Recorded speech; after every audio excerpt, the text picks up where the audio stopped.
I'm going to share 100 telephone tips that sell so you can increase your sales on the phone and close more deals. Hey, welcome back. My name is Paul, co-author of The Closers Part 3 amongst other books. And if it's your first time here, this channel is all about entrepreneurship and sales training videos just like this one. So if you want to succeed in life and increase your sales, start now by subscribing down below. And don't forget to hit that bell notification button so you don't miss the next video. So let's get something straight. Whether you are an entrepreneur or a sales professional or in telemarketing, you need to know how to sell on the phone.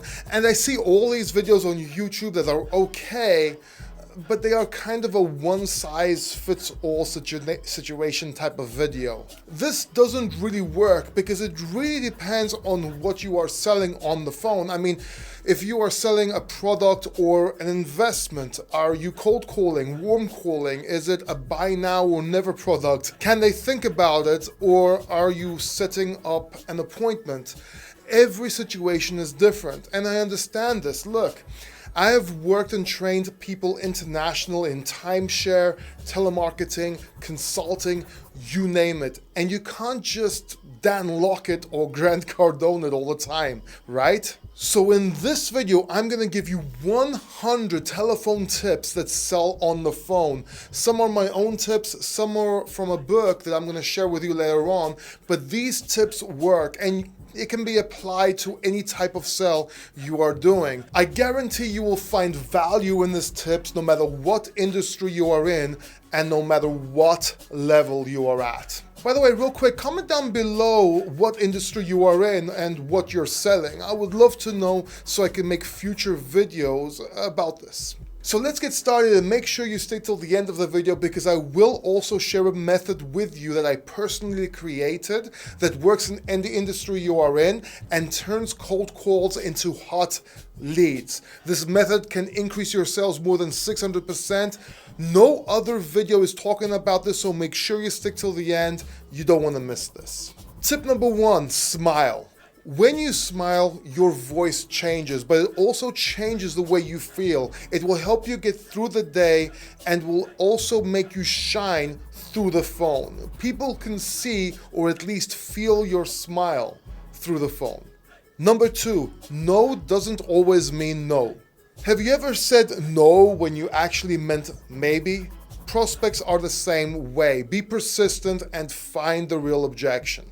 Tip number 3 is your body language. You need to watch your body language both for you and your client. Body language will change your voice and the way you feel as well. It's not just about reading other people. Tip number 4 is posture. It changes your voice and the way you feel. If you look scared, your voice comes out scared and you feel scared. Make sure your posture is up and confident. Tip number 5. Whenever your prospect divulges information about hobbies, interests, or their family, write that down. You can use it to build rapport later on in the call or a follow-up call. Number 6, people at the top never say it's not in our budget. If you hear this, you're probably talking to the wrong person. Number 8, when looking for new customers, don't neglect your existing customers. Make sure you get referrals. They can point you out to the people and companies that probably need your service or product, plus you can name drop them as a happy customer. Number 9, people don't care how good you think your product is. They want to know how they will be affected. Number 10, let me ask you something. What business are you in? If you answered with products or services that you sell, you are wrong. You're actually in the business of delivering the results your customers enjoy from your products or services. Always sell the picture of the benefits of your product. 11, never talk ill about your competitors. Anything negative you say about them, the customer's brain can't help to associate that trait with you. 12, for each of your main competitors, determine where you have advantages.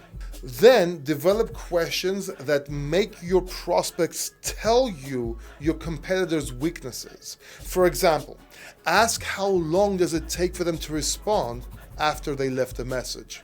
Number 13, treat everybody you come into contact with on the phone as if they're the most important person in the company. They just might be. Number 14, when leaving voicemail, speak slower than usual. This leaves listener time to take notes. Ever tried to listen to a message and the person's talking too fast and the number is real fast and you don't have time to write it down and you're like, you know what, screw it, have them call back another time. 15, when you do leave a voicemail message, make sure you insert something of value. This ensures they will return your call or look forward to return your call. Number 16, a no today is better than a no in 6 calls or 6 weeks from now. Get a decision and get the real objection. Look, ask your prospects, the ones that can't decide, what's the probability of you doing business within the next month?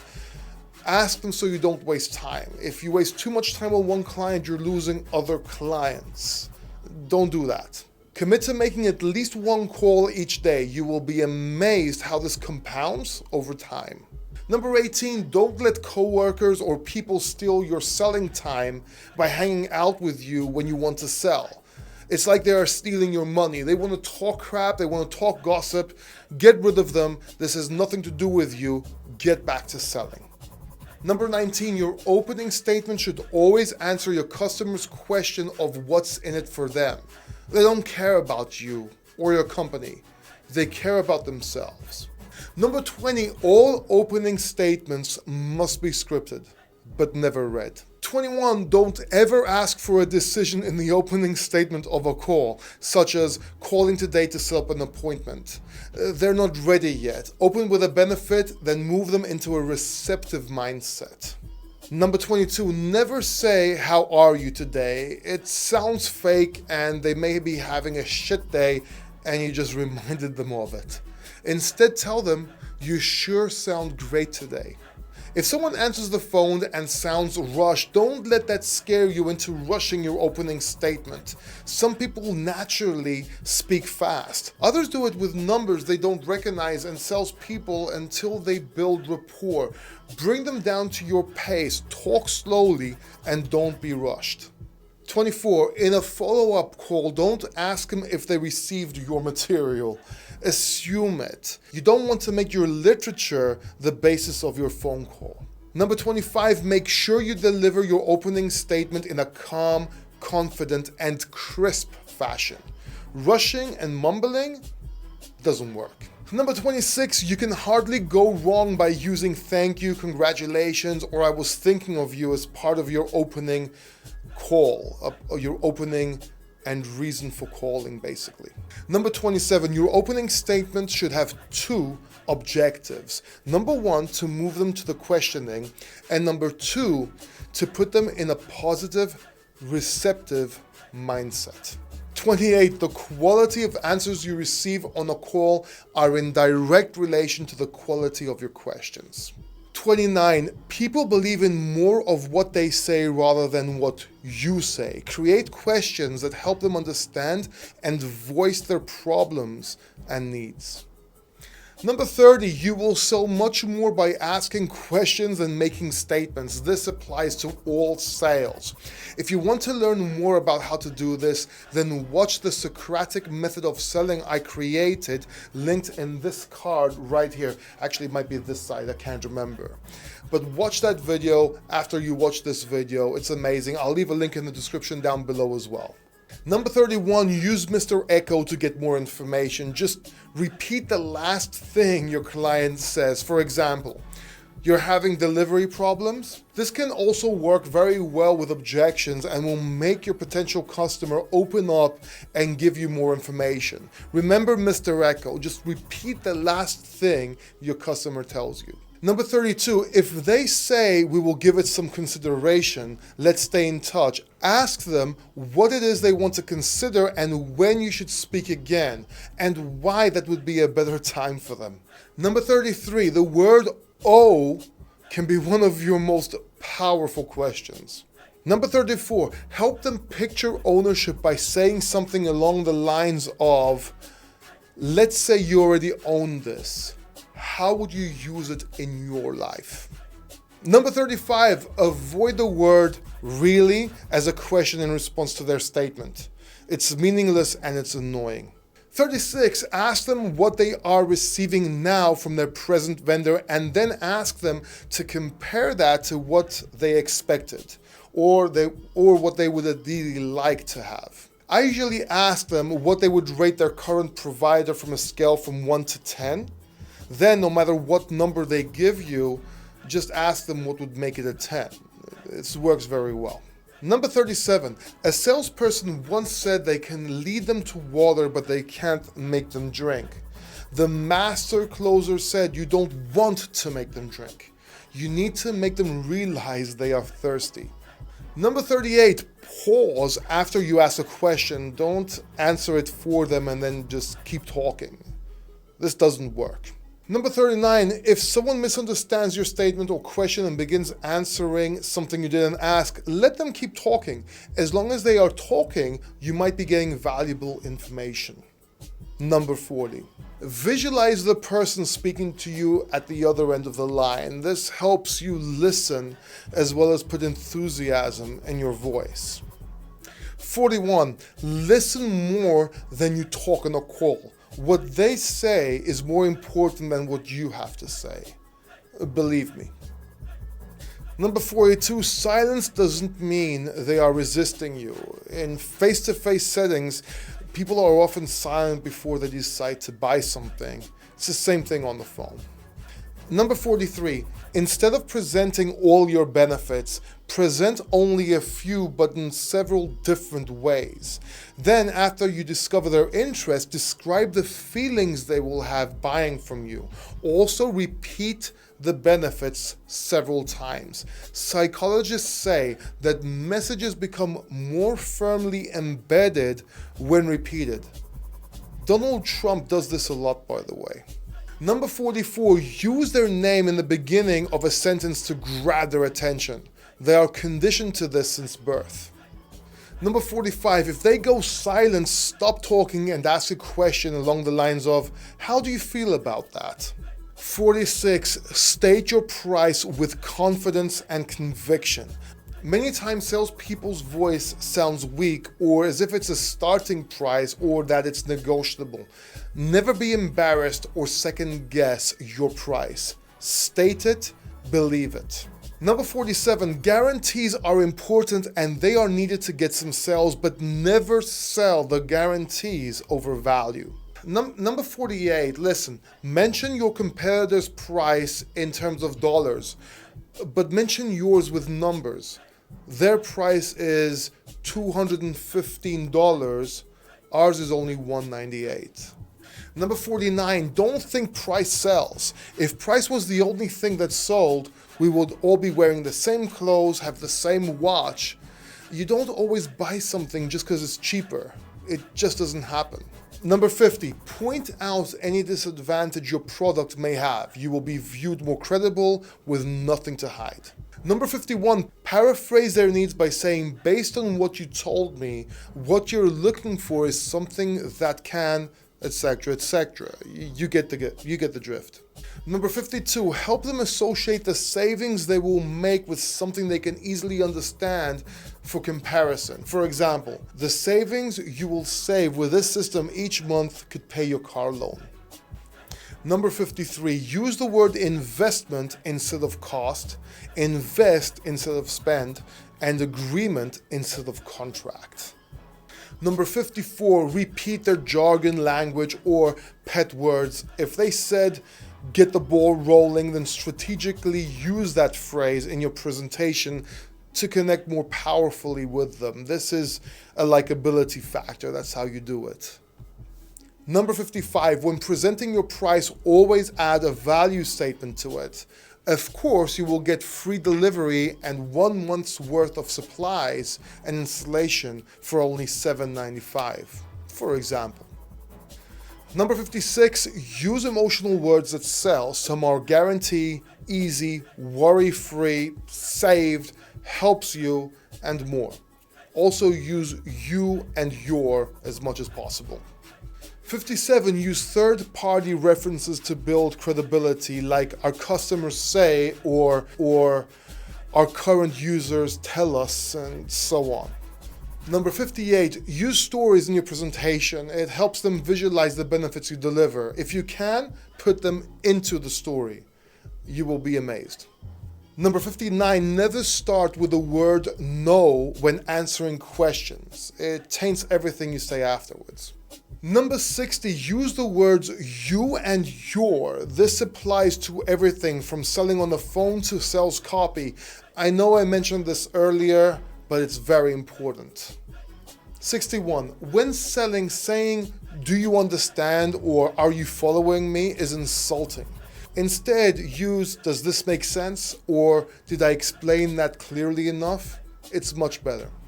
62, be specific about times. Don't say, I will call you sometime next week. Instead, ask them if you prefer to call them next Thursday at 12 or Friday at 5. It works much better for you, and it's an alternative close as well. Number 63, build rapport by using self-disclosure. For example, I know what you mean, John. I do exactly the same thing. Number 64, don't end calls by saying, I don't want to take up any of your time or any more of your time. That's so weak and demeaning. Instead, say something like, thank you, I'm looking forward to our next call. People love to be right. When you hear something you agree with, respond with, I agree, that's right, or great point. Works very well. Number 66, avoid saying I'll be honest with you. It's a waste of words, plus it makes people think or wonder if you were honest with them before that. Just avoid that phrase, it's dumb. Number 67, avoid internal company jargon or acronyms. It confuses the listener, especially if you're in the blockchain industry. Number 68, stop using salesy phrases such as, I'm sure you will agree, or of course you know. It's annoying and it usually causes resistance. Number 69, you will lose 100% of the sales you don't ask for. Make sure you ask them to buy. A lot of salespeople forget this. Number 70, those who expect more get more. Don't sell yourself short when asking for the sale. Go big. 71, pushiness only occurs when you try to sell something they don't want or need. Build value and be persistent. Number 72, leave no doubt that you want their business. Forget this pride, fake, we don't care if you buy attitude. It doesn't work. It's very 1980s. Number 73, here's a closing question that works. Why don't we give it a try? If you want to see more powerful closes, then check out this video right here after you watch this video. Don't worry, I'll leave a link in the description down below. Number 74, get commitment by positioning yourself as an expert in your field. Use powerful phrases like, I recommend, I suggest, or I invite you to. You will have much better results. Number 75, view yourself as a consultant to your customer's business. You are helping them maximize their success and the success of their business. So be a consultant. 76, focus on what customers want and need. Help them buy what's best for them. Make them feel good about it. You'll get many more sales. Number 77, a lot of people have unusual names. I know because I have one. It's Democritu. Be careful how you react to them. Usually the best reaction is none at all. My mentor is a living legend in sales. His name is Ben Gay III. Just don't react unless they make a joke about it. Ben used to walk on stage and start with, okay, let's get this gay business out the way. You can check out our book, The Closers Part 3, in the description down below. Number 78, if it sounds like they are on speakerphone, say, I think we have a bad connection, I can hardly hear you. Typically they will apologize and pick up the phone. You want them to do that so they pay attention to you more and so you can get control. Number 79, sincere compliments always work when used correctly to build rapport. Words like congratulations, that's quite an accomplishment, or you should be proud, and I admire you for that, work very well when you're speaking the truth. Number 80, when someone compliments you on the phone, don't be apologetic. Don't say, oh, it's nothing really, or I got lucky. Instead, say thank you and maybe add a, we worked hard on that project. But don't be weak. Be strong. Accept the compliment. Number 81, be sure to keep notes after a call. Confucius said, poor handwriting is better than poor memory. I agree with him. My handwriting sucks, by the way. Number 82, if they ask you for a price, that means they could get value from your product. Your job is to raise that value higher than the price. Number 83, look around you. You have so much room on your desk that they can't see. Take advantage of the fact that they can't see your surroundings and put sales aids and post-it notes and use that space. If I show you my desk, you're gonna go nuts. Number 84, when you hear a no, it's not you that they are saying no to personally. It's an idea that's objected to. Analyze your no's and learn from them and find the idea they objected to. Find the objection so you can either fix it or use the lesson in another call. Statistically, the more no's you get, the closer to the yes you get. This is very true.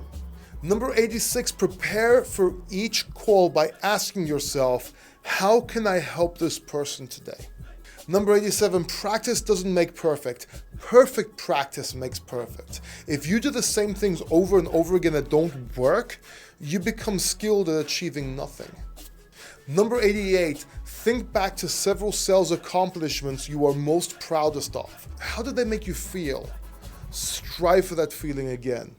Number 89, sales superstars and master closers do what average salespeople don't want or won't do. Think about that. Number 90, the hardest working people seem to have all the luck. Become lucky. Number 91, talk on the phone like you are having a discussion, not like you're trying to sell your product or trying to sell something. 92, when you call someone for the first time, they are wondering who you are, and this takes away attention. Tell them they don't know you and why they should listen to you. Hi, my name is Paul. You don't know me, but I'm calling for blah, blah, blah. And proceed with what's in it for them and your sales pitch. 93, use your first name only when introducing yourself. Don't use your last name. They don't care about you. They don't care about your company. And they care about what's in it for them. Using your last name also distances you from a potential client. So try and get on first name basis with them as fast as possible, but introducing yourself with your first name will make this easier, and it's much better than using your full name anyway. Number 94, too many salespeople start with my company is and my company does and we are so and so years old, and really no one cares. Who cares? Again, what's in it for them? They don't care about you or your company.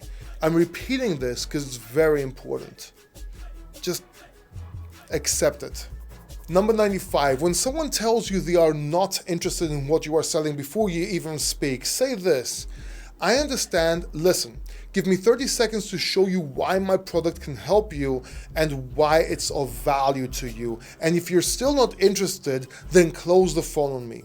Do we agree? This will not only create interest, it gives you 30 seconds. If they give you 30 seconds, they will give you 2 minutes, and so on. 96, always ask for referrals, whether the person on the other end of the phone buys your product or not. You can get more deals when calling someone that a friend or someone they trust gives you their phone number. It just works much better, and a lot of salespeople, they just miss this and miss sales. 97, when asking for referrals, don't just ask, do you know anybody that's interested in this product? Instead say, John, can you think of 2 names that can get value from using this product? Once they give you the names, then ask for their number. The brain works better this way, and you'll get more referrals. Try it and see. By the way, real quick, who do you know that would also get value from watching this video? Please share it with them. You'll be happy you did. 98, always emphasize your words and be more energetic than normal. Listen, everything is downgrade on the phone. You need to overdo it to sound normal. Try this. Record yourself talking to someone face to face, then record yourself talking to someone the same way on the phone. then listen to yourself. You'll be surprised. Number 99, make sure you use their name. Many salespeople think this sounds salesy, but listen, people like hearing their name. They grew up hearing their name, and they are programmed to give attention when they hear their name. So say their name. Congratulations, you reached tip 100. You are truly dedicated to becoming a master closer on the phone. Most people never get this far. They won't get this far. Celebrate this by giving this video a thumbs up. By the way, before I go on to the final tip, tip 100, and the bonus tip I promised in the beginning of this video about how you can turn any cold call into a warm lead, comment down below what was your favorite tip or tips in this video. I would love to know. Also, if you have any of your own tips, please share them. I would love to read them. Now, if you are wondering where these tips can be found, many of them are from the book Telephone Tips That Sell by Art Sobczak. I really can't pronounce the name. They're really good. It's a great read. I'll leave a link in the description below. And I'll also leave a link to some of my books where some of these tips were also from. So tip 100, you heard the phrase always be closing. Well, I say always be learning. You need a growth and learning mindset if you want to succeed in sales. Luckily, you already have that. Just make sure you continue to learn and grow year after year. I say you have this because you got this far into the video, and that means something. So how do you turn any cold call into a warm lead? Okay, so I admit this may be a bit confusing because I can't really explain it very fast. So let's do this. If you want to know more about how to ask questions that make them want your product and how to use this method effectively, then check out this video right here. Or if you prefer to watch more sales training videos, then check out this playlist right here. Don't forget to subscribe, and I will see you in the next video. Until then, keep succeeding.